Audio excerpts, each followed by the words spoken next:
에이수스의 터프 게이밍 노트북 시리즈는 다양한 라인업을 갖춘 게이밍 브랜드로 많은 게이머들에게 사랑을 받고 있는 제품인데요. 오늘 리뷰해볼 제품은 역대 터프 게이밍 노트북 시리즈 중에서 가장 컴팩트한 사이즈를 자랑하는 제품입니다. 14인치의 컴팩트한 사이즈와 고성능 라이젠 프로세서, 엔비디아의 외장 그래픽까지 갖춘 게이밍 노트북 에이수스 터프 게이밍 A14, FA401UV, RG06 모델에 대해서 빠르게 리뷰해보겠습니다. 에이수스의 터프 게이밍 라인업은 지금까지 15인치 모델부터 17인치까지 다양한 라인업을 갖췄는데, 올해 출시된 이 제품은 제일 작은 14인치의 스크린을 장착한 모델입니다. 지금까지 에이수스의 14인치대의 게이밍 노트북은 상위 모델인 로그 제피러스 14인치 모델이 있긴 했지만 아무래도 가격대가 좀 높은 제품이다 보니 쉽게 접근하기는 힘들었는데요. 오늘 리뷰하는 에이수스 터프 게이밍 A14는 그 부담을 조금 더 덜어볼 만한 비교적 저렴한 가격대와 탄탄한 기본기까지 갖춘 가성비 컴팩트 게이밍 노트북입니다. 디자인은 기존 에이수스 터프 게이밍 시리즈와 조금 다른 모습인데, 평평한 메탈 소재의 상판에 에이수스 터프 로고와 레터링이 각인되어 있습니다. 게이밍 노트북이지만 비교적 절제된 디자인으로 아주 깔끔한 디자인을 가지고 있습니다. 작은 크기지만 포트 구성은 갖출 것은 대부분 갖추고 있는데, 우선 좌측에는 전원 포트, HDMI 1.1 포트, USB4 디스플레이 출력, USB PD 충전을 지원하는 C타입 포트, USB 3.2 젠2를 지원하는 A타입 포트, 이어폰 잭이 있고, 반대편에는 마이크로 SD카드 슬롯, USB 3.2 젠2 및 디스플레이 출력을 지원하는 C타입 포트, USB 3.2 젠2를 지원하는 A타입 포트가 있습니다. 디스플레이 힌지의 경우 180도로 펼쳐지는 힌지 구조를 채택하여 다양한 상황에 활용할 수 있어 보이는데, 최근 이런 180도 힌지를 장착한 게임 노트북들이 많이 나오는 듯합니다. 디스플레이는 14인치 16:10 비율의 WQXJ 상도의 IPS 패널을 탑재하였습니다. 14인치의 비교적 작은 크기이지만 2.5K 고해상도의 165Hz 고주사율 디스플레이, 400니트의 최대 밝기, 엔비디아 G싱크 지원 등 기본적인 스펙이 아주 좋습니다. 상위 모델인 ROG 제품에 비하면 조금 아쉬운 부분이 하나둘 있긴 하지만 게이밍 용도 안에서는 차고 넘치는 스펙입니다. 키보드는 14인치 모델인 만큼 텐키가 없는 미니 배열 키보드를 탑재했는데요. 에이수스 터프 게이밍답게 상단에 4개의 지정 가능한 핫키가 따로 빠져있고 LED 백라이트도 있습니다. 최신 AI 시대에 걸맞게 마이크로소프트의 코파일럿 바로가기 키가 있는 점도 특징 중 하나입니다. 에이수스 터프 게이밍 A14는 14인치 스크린의 컴팩트한 크기 외에도 게이밍 노트북 치고는 얇은 1.69cm의 두께, 그리고 1.44kg이라는 가벼운 무게까지 갖춘 제품인데요. 리뷰 제품 무게를 실측해보니 1445g이 나왔는데, 동일한 RTX 외장 그래픽을 탑재한 게임 노트북 중에서는 가장 가벼운 무게입니다. 다음으로는 작은 사이즈 안에 들어있는 프로세서 스펙에 대해서 알아보겠습니다. CPU는 AMD의 라이젠 7 8845HS 코포인트 기반의 CPU가 탑재되었고, 그래픽은 엔비디아 RTX 4060으로 뼈같은 TGP의 칩셋이 들어갔습니다. 마지막으로 램은 LPDDR5X 32GB 온보드 메모리 구성입니다.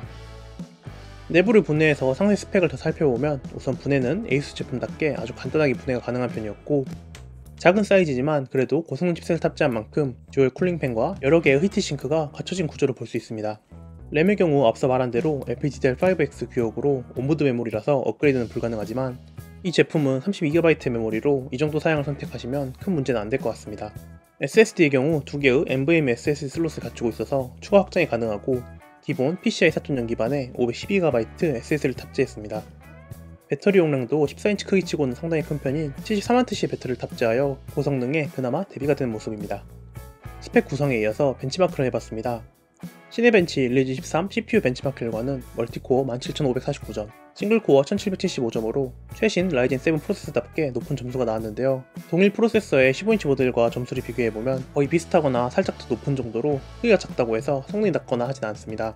그래픽 벤치마크 역시 3D마크 테스트 결과 파이어 스트라이크 27536점, 타임스파이 1407점, 포트럴 5918점으로 높은 점수를 보여줬고, 이 부분 역시 100W TGP로 비교적 낮은 편이긴 하지만 140W 제품과 비교해도 크게 부족하지 않은 수치라서 전혀 걱정할 부분은 아닌 듯합니다.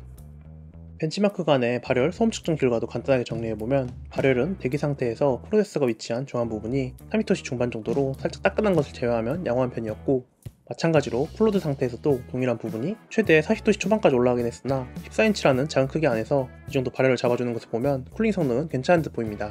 팬 소음 역시 대기 상태에서는 균형 모드로 두면 주변 소음 정도만 스쳐 측정되는 수치가 나왔고, 쿨로드 상태는 평균 52dB 정도로 높지 않은 편이었습니다. 바로 게이밍 테스트로 넘어가서 에이수스 터프 게이밍 A14의 게임 성능을 측정해봤습니다. 먼저 가볍게 오버워치2를 WQXJ 상도로 구동해봤는데, 최저 옵션에서는 평균 255프레임, 하위 1%는 130프레임 정도가 나왔고, 최고 옵션에서는 평균 100프레임, 하위 1% 75프레임이 나왔습니다. 해상도가 높긴 해서 FHD급으로 옵션 타협을 하게 되면 높은 옵션으로도 오버워치2를 아주 쾌적하게 플레이할 수 있어서 성능은 전혀 부족하지 않았습니다. 다음으로는 배틀그라운드 테스트 결과인데 동일하게 WQXG 해상도에서 최저 옵션은 평균 160프레임, 하위 1% 65프레임이 나왔고 최고 옵션은 평균 85프레임, 하위 1%는 55프레임 정도가 나왔습니다. 국민 옵션이라고도 불리는 3 울트라 옵션의 경우 평균 140프레임, 하위 75프레임 정도가 나왔는데 여기서 해상도만 FHD급으로 낮춰주면 평균 165프레임, 하위 80프레임 정도로 아주 충분한 성능입니다. 14인치의 작은 크기의 노트북이지만 역시 게임 노트북답게 성능은 아주 좋은 편이라 쾌적한 플레이가 가능해서 테스트하면서 배그도 치킨을 먹을 수 있을 정도였습니다. 마지막으로 사이버펑크 2077 테스트 결과입니다.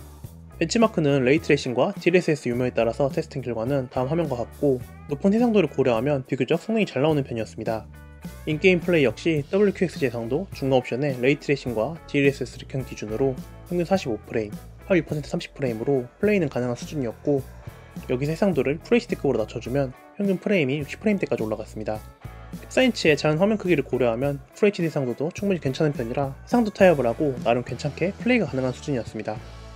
ASUS 터프게이밍 A14는 14인치라는 컴팩트한 크기의 제품이지만 최신 라이젠 AI 프로세서 8845HS를 탑재하고 RTX 4060 외장 그래픽을 탑재한 만큼 전혀 부족함 없는 좋은 성능을 보여줬습니다. 수요가 많지는 않은 작은 크기의 게이밍 노트북이지만 일단 휴대가 아주 편리하다는 점에서 들고 다니면서 게임도 즐기고 좋은 사양 덕분에 그래픽 작업이나 영상 작업까지도 충분히 가능하기 때문에 활용도가 아주 좋아 보였습니다. 마지막으로 이 모델의 가격은 2014년 8월 단호와 최저가 기준 160만원대 가격으로 할인 등을 더하면 100만원 초중반대까지 노려볼만도 한 제품인데요. 생각보다 가격이 꽤 저렴하게 나오기도 해서 작은 크기의 게이밍 노트북이 필요하지만 기존의 제피러스 같은 고가의 제품이 부담되었던 분들에게는 아주 탁월한 선택이 아닐까 싶은 제품이었습니다.